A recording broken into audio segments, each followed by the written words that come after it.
Pessoal, alô, alô, alô, alô, alô, oi. A gente começa ou espera mais um pouquinho? Pode começar? Pessoal, boa tarde, tudo bem? Eu tenho a honra, muito honrosa, de trazer aqui duas autoras que eu admiro muito, Luísa Romão e Sandra Ling. Vou introduzir um pouquinho cada uma delas para vocês conhecerem.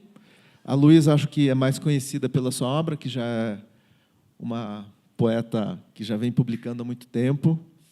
A Sandra lança agora seu primeiro livro. Então, Sandra é artista plástica, paisagista e poeta. Sua poesia trabalha com o silêncio, o tempo e a leveza, criando paisagens verbais, onde o que importa, muitas vezes, é o que se insinua.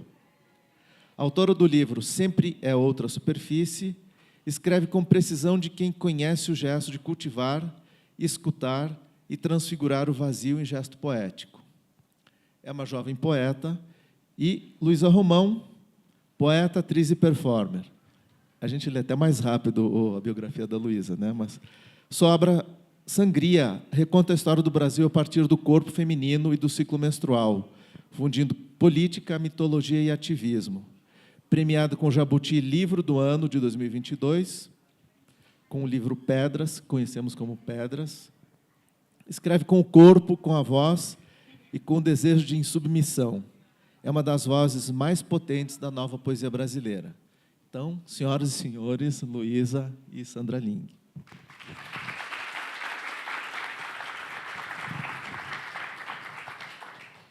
E como elas vêm de tradições tão diferentes, para mim um grande desafio fazer uma mediação de duas poetas, né? Uma poeta jovem, uma jovem poeta, mas que tem obras muito consistentes, assim, né? O trabalho da Sandra, A Moda de Cora Coralina, publicou agora, na sua maturidade, seu primeiro livro, mas de uma gestação lenta, né? Porque eu acho que a Sandra respeita os ciclos naturais e o seu livro brotou agora, ou floresceu agora, nesse lindo projeto. Então, nada melhor do que o próprio poeta falando de sua obra. Eu acho que eu perdi o passador. Não está aqui. Então, vamos abrir esse primeiro poema. Eu vou pedir para a Sandra ler um primeiro poema do livro, e depois, intercalando com a Luísa Romão, a gente vai tentar fazer uma mediação cruzada aqui, para vocês entenderem um pouquinho da obra de cada um. Tá. Sandra. Primeiro, eu queria só agradecer o convite da FLIT, da Cristina e a todos que estão aqui, porque, para mim, é uma honra estar aqui com a Luísa e com o Daniel. Eu, como venho das artes visuais, para mim, falar é o contrário. Eu estou acostumada que a minha fala é a minha pintura, ou é os paisagismos que eu faço. Então, a palavra veio de forma assim, bem difícil de sair. Então, eu vou falar um pequeno aqui. Ele também não é um poema tão bom para ser falado, mas ele tem uma coisa visual junto. Esse aqui. As nuvens em eterno movimento, o talento do vento embaralhando o mar. A montanha em repouso, posição de lótus. As formigas na terra, laborando.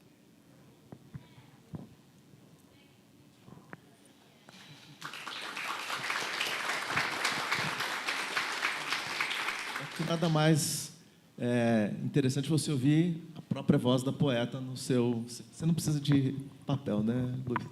Já está na... Não, vamos lá. Vamos lá. Bora. Eu queria escrever a palavra... Calma. Só porque eu falei que não precisava de papel, eu vou esquecer, gente. Espera aí, vamos levantar, que aqui a pessoa é do Islã. Eu queria escrever... A palavra... Espera aí, como é que é a palavra? A palavra... Eu queria escrever a palavra... Como que é a mesma palavra? A palavra escrever, eu queria escrever a palavra escrever, eu queria escrever... Como que é a mesma palavra? A palavra escrever, eu queria escrever a palavra... Brasil. Aquele nome da qual tanto homem vira bicho, tanto bandido, general. Aquele nome de quem? A borracha vira bala e perversidade e qualidade de bem. Eu queria escrever a palavra Brasil. Aquela entoada em cantos, legitimada em docs, que esconde pranto, mãe do DOPS.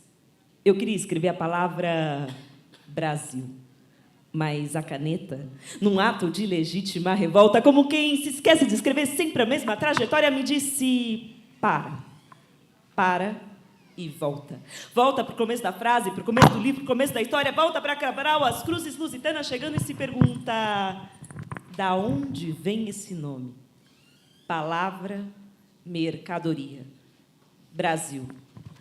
Pau, Brasil.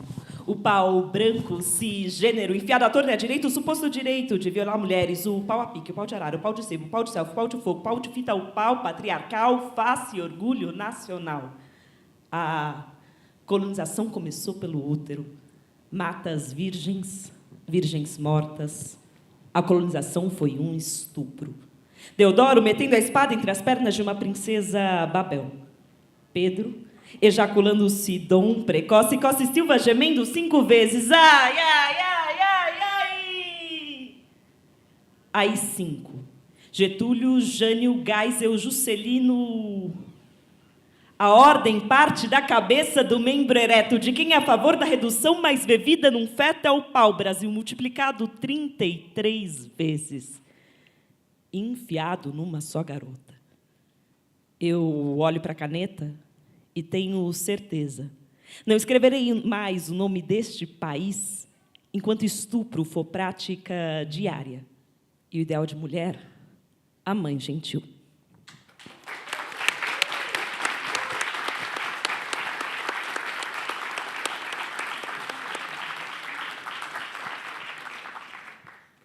Essas mulheres dão trabalho para o mediador, porque como encontrar pontos de intersecção, né, em obras que, como a Luísa, vocês viram, é uma obra ruidosa, uma obra que machuca, uma obra que, né, de uma certa maneira, responde a uma agressão sofrida há muito tempo. E a poesia da Sandra é uma poesia que tem uma contenção, né, que tem uma, vamos dizer, uma síntese, que tem um espaço, né? Eu acho que a Luísa ocupa todos os espaços, como a gente pode sentir, e a Sandra tenta valorizar um detalhe, alguma coisa. Então, queria comentar uma coisa que me chama muita atenção, como venho do design, né? Estou aqui de completamente aleatório, mas uma coisa que me chama no trabalho de ambas é o seguinte: esse trabalho aqui que a Luísa apresentou, Sangria, é um trabalho muito interessante porque eu acho que ela consegue trabalhar de uma maneira poética essa coisa intersemiótica, como se diz. Ou seja, esse livro aqui, Sangria, você me ajuda aqui, Luiz? Ela desenvolveu num formato de um calendário de 28 dias, mostrando os 28 dias do ciclo menstrual. Ou seja, a própria poesia ela se traduz também num projeto gráfico muito radical. Mas acho que talvez você possa falar um pouquinho melhor disso, né? Só me chama a atenção que o objeto ele dialoga também num plano do livro-objeto, livro como objeto, né? E no caso da Sandra também, ele tem uma composição mais formal. Você pode mostrar, Sandra, só para o pessoal. Mas ele tem uma sofisticação na sua elaboração, no seu projeto. A gente combinou o desenho da Sandra com o poema. Então, nesse sentido, acho que a gente tem assim, mais formal, mas de uma grande intensidade cromática. E depois a Sandra vai falar um pouquinho do livro também, né? Bom, o Sangria eu publico em 2017. É uma publicação independente, em parceria com o Selo do Burro, que é um selo muito vinculado ao movimento de sarau e de slam. Quando eu falo slam, são batalhas de poesia que surgiram em Chicago, estão no Brasil desde 2008, poema autoral de até 3 minutos, sem beat, sem figurino, só com microfone. E eu lembro que eu tinha muito forte essa ideia de pensar a história brasileira desde uma perspectiva feminista, né? E eu acho que isso é um dos lugares que meu trabalho se encontra com o da Sandra, que é pensar o corpo feminino ou feminizado como um espaço também vinculado à terra, né? Assim, a gente olhando para a história da colonização, a gente percebe muitas vezes como o corpo feminino é um dos lugares onde a conquista vai se dar, né? Então é quase que impossível a gente falar de natureza, de terra, sem pensar também como essa dominação, essa colonização vai se dar também a partir de um recorte de gênero. Isso é algo que, por exemplo, a Rita Segato vai discutir muito quando ela fala de feminicídio, né? Que na linguagem do feminicídio, o corpo feminino é um dos lugares, por excelência, do domínio patriarcal. Então, isso era algo que eu estava pensando bastante. Ele é um livro, para mim, um pouco de transição. O meu primeiro livro, Coquetel Motolov, são vários poemas de Islã mesmo, então tem mais essa questão dos 3 minutos. E aqui já tinha alguns que eu batalhava com eles. O que eu apresentei aqui, o que abre o livro, que é o Dia Primeiro, ele era meu medalhão, assim, o que eu mais ia para as batalhas. E, aos poucos, eu vou pensando nessa estrutura cíclica. Eu gosto muito de falar que, para mim, menstruar não é o que define uma mulher no mundo, né? Eu não vinculo gênero e sexo. A gente tem mulheres que têm pênis, a gente tem mulheres que têm útero, a gente tem mulheres que menstruam, mulheres que não menstruam. Isso eu acho que é bastante importante para não recair aí num lugar essencialista e biologizante da categoria de mulher. Apesar disso, eu estava falando do meu corpo, né? Então, eu fui pensando esse ciclo dos 28 dias, que é algo que acompanha bastante mulheres cis assim, desde que menstruam, pensando também nos ciclos políticos e econômicos do país. Então, por um lado, essa ideia de um país que, por uma lógica produtivista muito vinculada às plantations, né? Então, a gente vai ter o ciclo da cana-de-açúcar, o ciclo do ouro, né? Muito aqui vinculado a esse território, o ciclo da borracha, o ciclo do açúcar, do café, e também essa ideia dos cíclicos econômicos e políticos. Então, como se um país que sempre estivesse prestes a ir para o futuro, né? Um país que ainda vai cumprir o seu ideal, mas que a gente tem recorrentes interrupções desse ideal de um país mais igualitário, seja lá no começo, em 1822, é o único país que se torna independente, mas não vai virar república, não abole a escravidão. Depois a gente tem o golpe da maioridade com Dom Pedro. Enfim, os sucessivos golpes que, de alguma forma, interrompem essa gestação de um país mais democrático, mais igualitário. Então, de alguma forma, no Sangria, eu tentava articular esses ciclos todos, e, junto com Daniel Minchoni, que é o editor do livro, a gente chegou nessa ideia de um calendário. Então, daí, essa ideia do livro abrir para cima. A gente não tem páginas. Depois eu vou sugerir de deixar um rodando aí para vocês manusearem, mas tem um calendário. E aí, em cima, então, a gente vai vendo os números sendo marcados, e cada poema é acompanhado por uma fotografia, sou eu nas fotografias, é uma parceria com o Sérgio Silva, e que depois eu fui costurando com materiais metálicos, espelho, prego, colher, alicate, arame e linhas vermelhas. Gente, eu falei muito rápido. Eu desembastei? Tá, fechou, então. Engoli uma vitrola. Então, esse é um ponto de contato interessante, porque a obra da Sandra também fala de ciclos, né? Ciclos da natureza, ciclos de vida e morte, né? Ciclos que, de uma certa maneira, se sucedem no tempo. E, como paisagista, ela transportou essa experiência também para isso. Então, acho que foi um ponto de convergência interessante, porque a Luísa tem um foco muito político, muito forte, né, na sua obra, e a Sandra, talvez, dentro dessa tradição que a gente está questionando, tem uma tradição de poesia oriental, no sentido de se falar mais do silêncio e não, né, do ambiente urbano, talvez o mundo interior expresso assim pelas palavras e pelos desenhos. Então, eu queria que a Sandra contasse um pouco como que o livro está dividido, contasse para que as pessoas entendessem. Não, eu vou falar um pouco.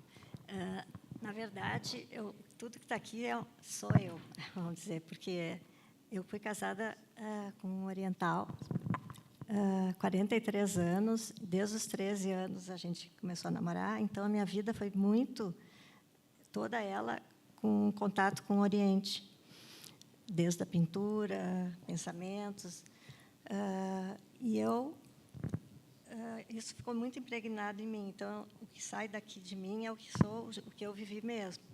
Esse livro aqui, eu iniciei com a pintura, nas artes plásticas cedo, E há 20 anos eu comecei a fazer paisagismos, e ao fazer os paisagismos eu comecei a ver como a gente estava distante da natureza, a nossa vida, que a gente não sabia mais as estações, os ciclos na hora de plantar, pleno sol, cada tipo de vegetação.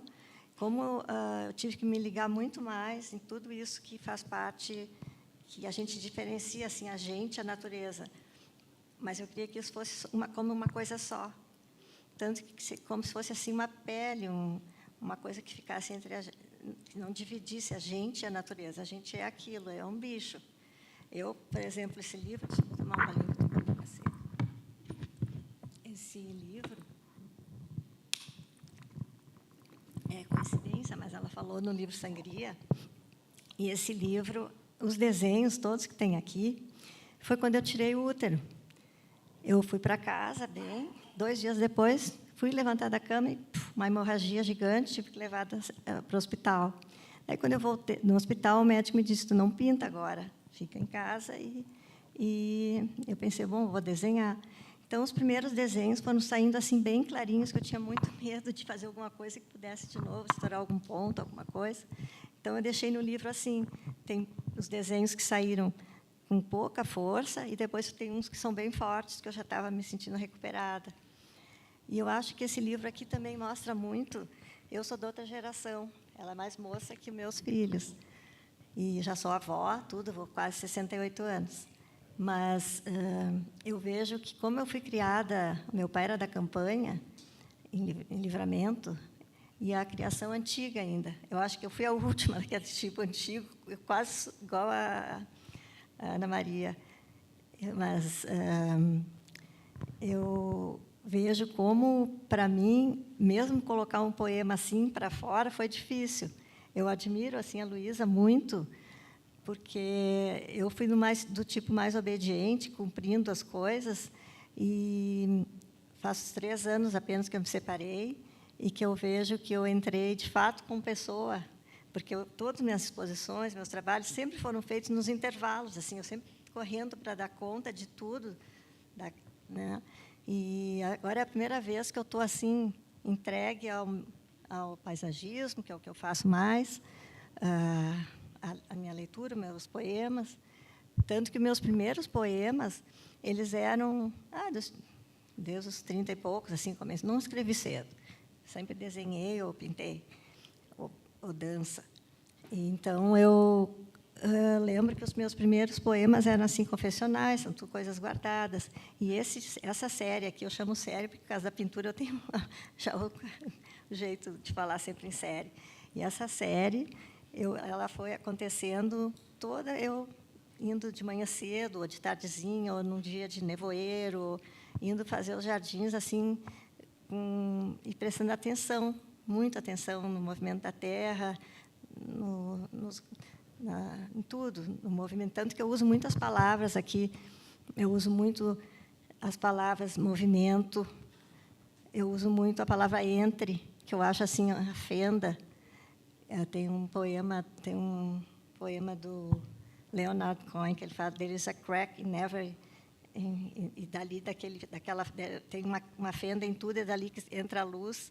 E eu acho esse entre, para mim, da minha geração, assim, sair nessa fresta é uma coisa assim que era difícil, que hoje as mulheres já se separam mais rápido, ou seguem a vida como elas acham. Isso eu não quero, isso eu quero, né? E eu ainda demorei muito, mas ainda bem que estou conseguindo. Eu acho que uma coisa interessante, o livro Sempre é Outra Superfície, que eu queria te fazer essa pergunta, mas acho que vou fazer para a Luísa, né? Porque a superfície ela é sempre outra, né? Quando você mapeia assim como a estética do desejo, você chega num ponto, já é outra coisa. Ia perguntar a questão de você reler o Brasil pela ótica do útero.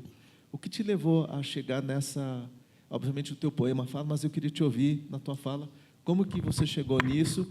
Porque, de uma certa maneira, essa experiência da Sandra de ter passado né, por esse episódio de ter que tirar o útero também, é uma, vamos dizer, uma cicatriz muito profunda no corpo da mulher.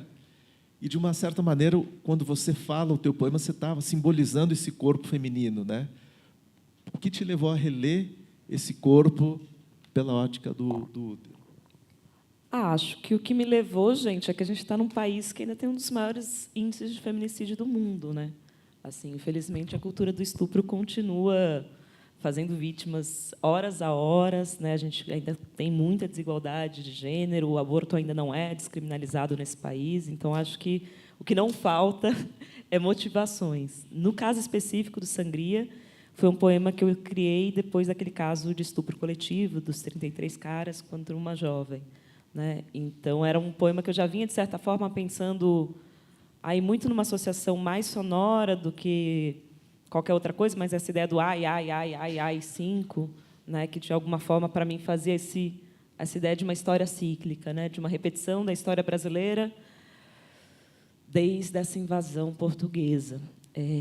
Então acho que vem um pouco por aí a motivação do livro, e muito vinculado naquele momento também a uma cena do slam que estava mudando, né? Eu começo a participar dos slams em 2013, 2014, ainda era uma cena majoritariamente masculina, e aí a gente tem um levante na América Latina como um todo, né, com a Ola Verde, a Maré Verde, desde o México até o Uruguai, que tem demandado, né, algumas mudanças e já conseguiu descriminalizar o aborto, por exemplo, na Argentina, no Uruguai, tem conseguido as campanhas do Ni Una Menos. Então, Sangria vem muito fazendo eco a esses gritos da rua. E aí tem um lance sobre a superfície, e até foi muito bom você recuperar o Cohen. Ele tem um texto que eu adoro, que é Como Falar um Poema, que ele fala muito, por exemplo, de como que ele é muito interessante porque é bem diferente do que a gente no slam faz, por exemplo, ou nos movimentos de spoken word. Mas ele fala muito assim, por exemplo, não tente fazer a palavra borboleta voar. Não tente tornar o poema mais bonito do que ele é. Então, ele vai dando uma aula de leitura de como se falar. E eu acho que a voz é uma puta superfície desse entre. Estudando muito mais assim filosofia vocal, a voz é essa coisa que está dentro, mas também ela só existe fora. A gente não, ela, ao mesmo tempo que ela é o mais íntimo, mais humano de cada pessoa, ela é quase que também inapreensível, imaterial. Então, muitas vezes vinculada a uma ideia do espírito ou de uma divindade. Eu acho muito interessante a gente pensar esse entre como a voz, que não deixa de ser a superfície que eu escolho, em geral, na minha poesia, escrever, recuperando aí um pouquinho a imagem do Cornejo Polar, de escrever em el aire, né? Ele tem um texto lindo que ele vai falar dessa escrita que é grafada, não no papel, mas grafada no ar. Então, uns pensamentos aí. Porque eu acho que você comentou, acho que eu não sabia, mas você comentou com a Luísa, que você fez muita aula de pintura chinesa. De que maneira isso impactou na sua arte e como que, de uma certa maneira, essa grafia se expressou através da sua arte poética também?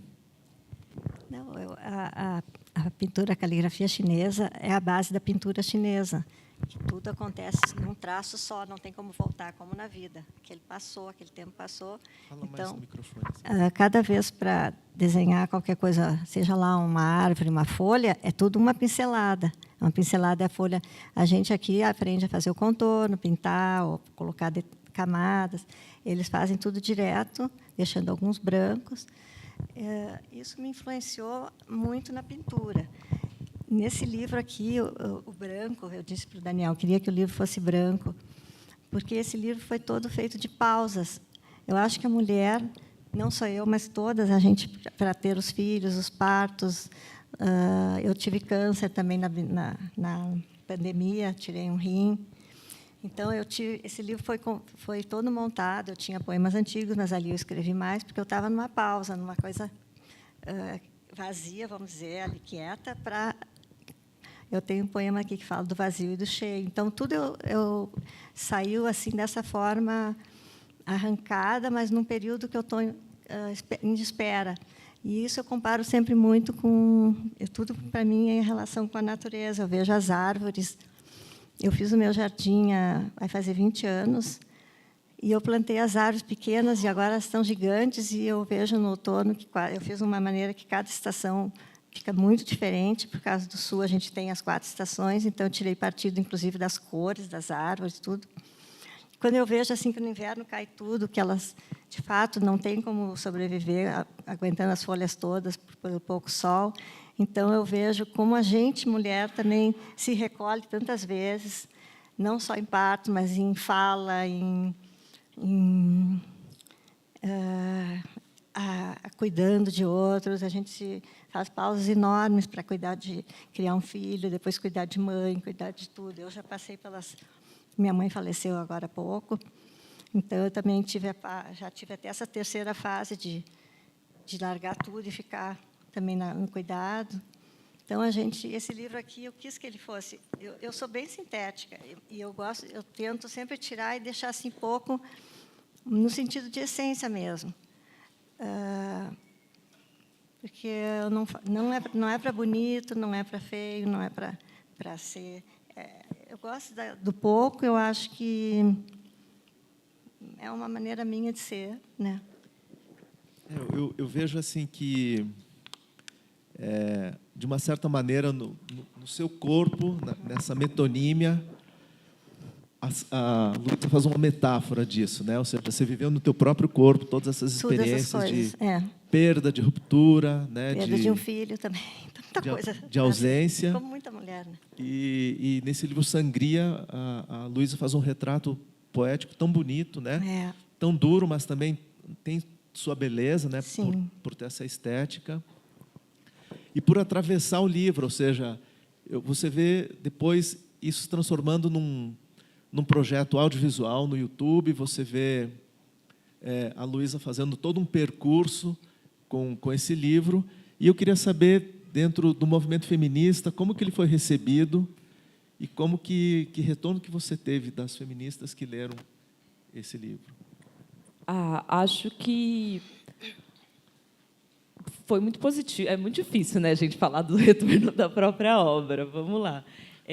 Acho que o livro tem um grande presente, que foi o prefácio da Heloísa Teixeira, que, inclusive, fez a passagem há 1 semana, 2 semanas.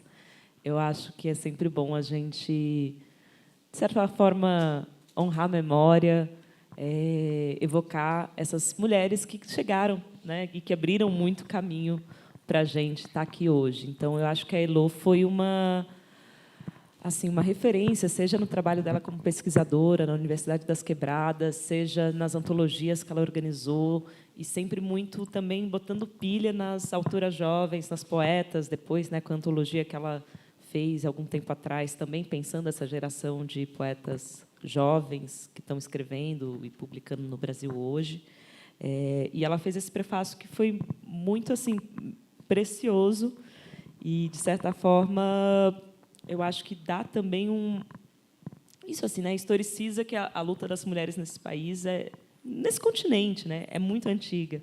Inclusive, tem uma feminista anarco-boliviana que eu adoro, que é a Maria Galindo, e que ela critica essa ideia, por exemplo, de onda feminista. Né? Se a gente olha para o feminismo nos Estados Unidos ou na Europa, é muito falar a primeira onda das sufragistas, a segunda onda ali nos anos 60, 70, e agora essa terceira onda, muito com a campanha do Me Too, enfim, do Chega de Assédio e tudo mais. E a Galindo fala, as mulheres em Latinoamérica sempre resistiram. A gente tem resistência de mulheres indígenas desde assim das primeiras invasões coloniais. Você tem, né, as comunidades quilombolas, o trabalho que a Jarrid Arraes faz de recuperar mulheres históricas brasileiras que estão desde assim, né, há séculos construindo suas narrativas e também enfrentando muitas vezes o poder mais instituído, é gigantesco. Então acho que o meu livro nesse sentido chega para ecoar um pouco, acho que essas vozes que há tantos séculos falam. E eu tenho tido uma recepção bem interessante. Chegou assim, sei lá, a Áurea Carolina a falar uma vez numa assembleia na Câmara. Eu falei, aí sim, vamos voltar para a assembleia com poesia. E também, às vezes, o poema é retórica, e se é preciso pichar o poema na manifestação, vai ser uma frase de pichação. Se é para ser livre também, acho que desdobrar as possibilidades da palavra e da atuação dessa palavra, né? A gente está falando de um livro de 2017, mas que, obviamente, ele vem fruto de uma reflexão de muito tempo antes e é atual ainda hoje, ou seja, a questão feminina ela atravessa já décadas e gerações. E eu queria entender um pouquinho, Sandra, levando toda essa história do movimento feminista também, onde que você vê essa expressão feminina dentro da sua literatura, dentro das suas artes plásticas, dentro do seu paisagismo? Você consegue enxergar, numa ótica mais feminina, uma voz no seu trabalho? Eu acho que sim. Acho que sai de mim, né? Mas não é intencional. É tudo feito do que eu vou passando, sentindo. Vamos ler um poema, então, mais para... Opa. Desculpa, gente. Desculpa.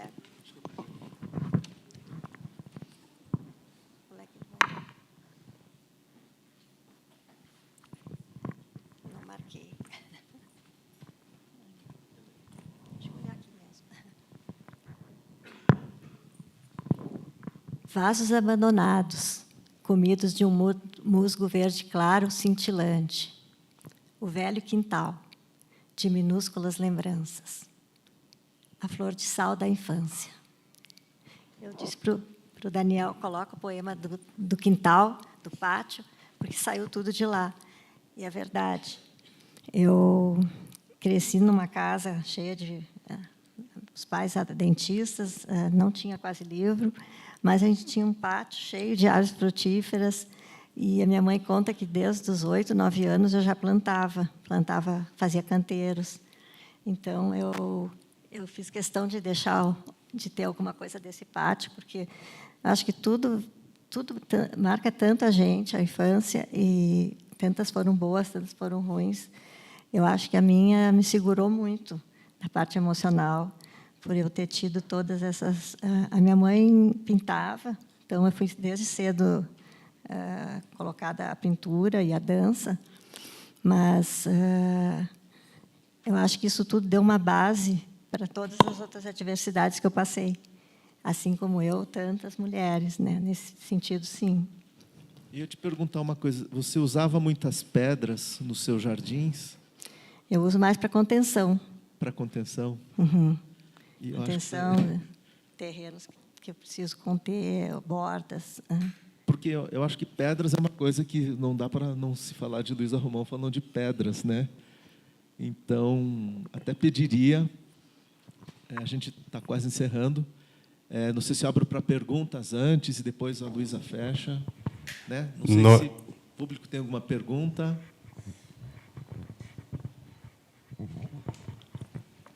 Boa tarde, meu nome é Mariana. Minha pergunta, acho que é mais para a Sandra.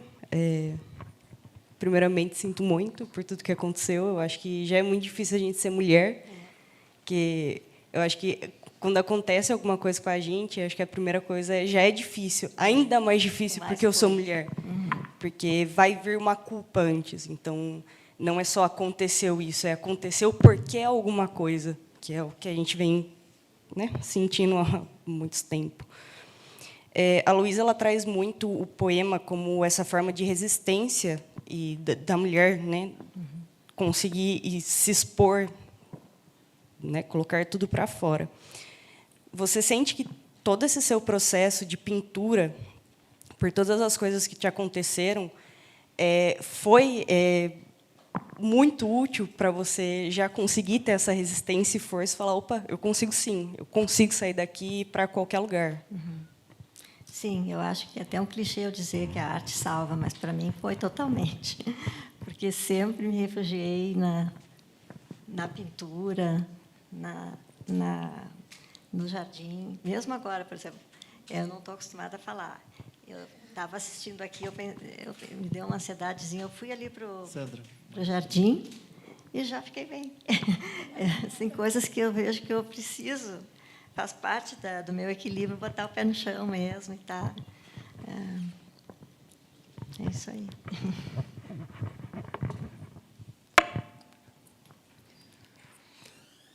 Meu nome é Pedro e gostaria de agradecer pela mesa maravilhosa. E eu gostaria de dirigir a minha pergunta à Luísa numa mesa anteontem, o Ayrton e a Micheline falaram que escrevem para se vingar. E, assim, claramente existe uma agressividade, uma eloquência agressiva assim, na forma como você se expressa e na temática que você traz. Você sente vontade de se vingar assim, de alguma coisa? Como que você lida com a vontade da vingança? Assim? Como que você equilibra isso nos seus textos?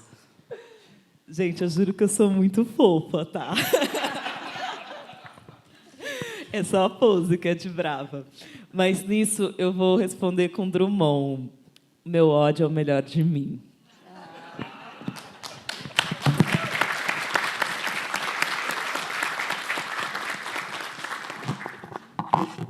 Temos tempo para mais uma pergunta. Alguém? Boa tarde, meu nome é Zeni. Eu tenho um filho que participa de slam e eu gosto muito. Fica emocionada. Mas eu queria saber se você vai fazer mais uma apresentação. Bora! Porque eu Poeta amo. Jukebox. Você quer pedir o poema? Eu amo, tá bom? Então, só queria fazer o fechamento aqui, né? Falar um pouquinho do Pedras, né? Condor, só mais uma ali, já que a pergunta aqui foi bem rápida, e a gente passa para a mesa. Oi, Luísa. Eu só queria te perguntar se você tem suportes que são livros, mas você pensa os teus poemas sempre para a oralidade, ou pelo menos com a oralidade como uma possibilidade? Porque a gente sempre diz, né? Eu sou professora de poesia, e eu falo para os alunos, leiam em voz alta, o poema mais velho do mundo que seja. Leiam em voz alta, isso vai fazer diferença.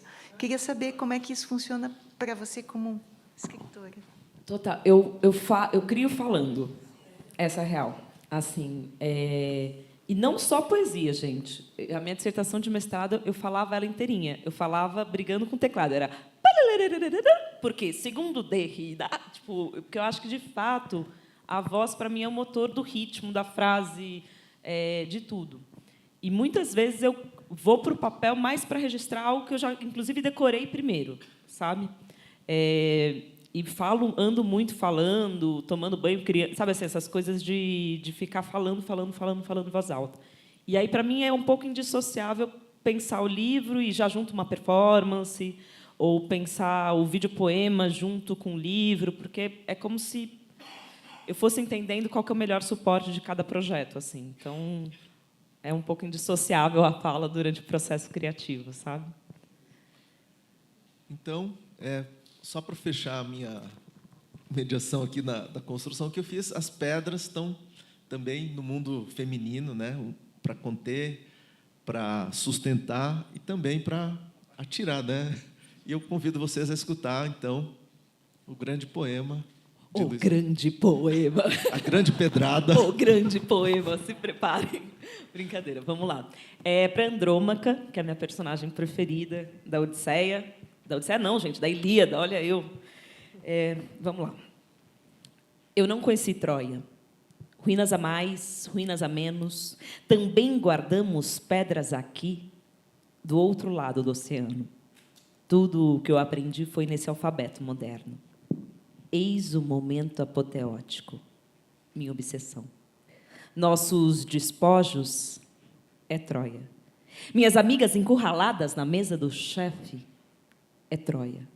A moça jovem, saco plástico no rosto, festa de luxo é Troia. As baratas, roendo o cu da guerrilheira comunista é Troia. É Troia, o fotógrafo baleado no rosto, é Troia as vítimas de feminicídios, corpos desovados no mangue, as lideranças perseguidas, é Troia. Os milicos, os fascistas, os tiranos todos disparam contra a Troia Andromacá, a filosofia, o direito, nascem da devastação de Troia. Agora você entende por que eu voltei? Eu não conheci Troia, mas a entrevejo esplêndida, nas carícias clandestinas, durante os bombardeios e gás de pimenta, nas barricadas, no canto sim, no canto eu não vou me entregar.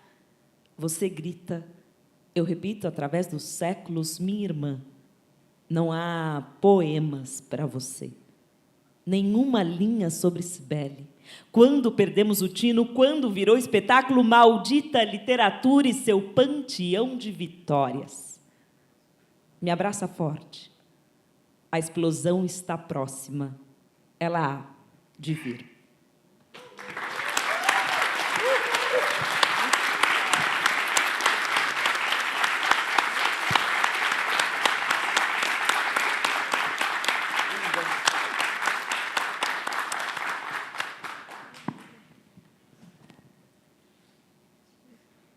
Você vai falar, Alex? Feliz de estar aqui com essas duas grandes mulheres e com vocês. Obrigado. Valeu, gente. E, ó, só o merchan, eu tô com sangria lá fora. Aceita Pix e aceita doce de leite também, tá? Dá para trocar.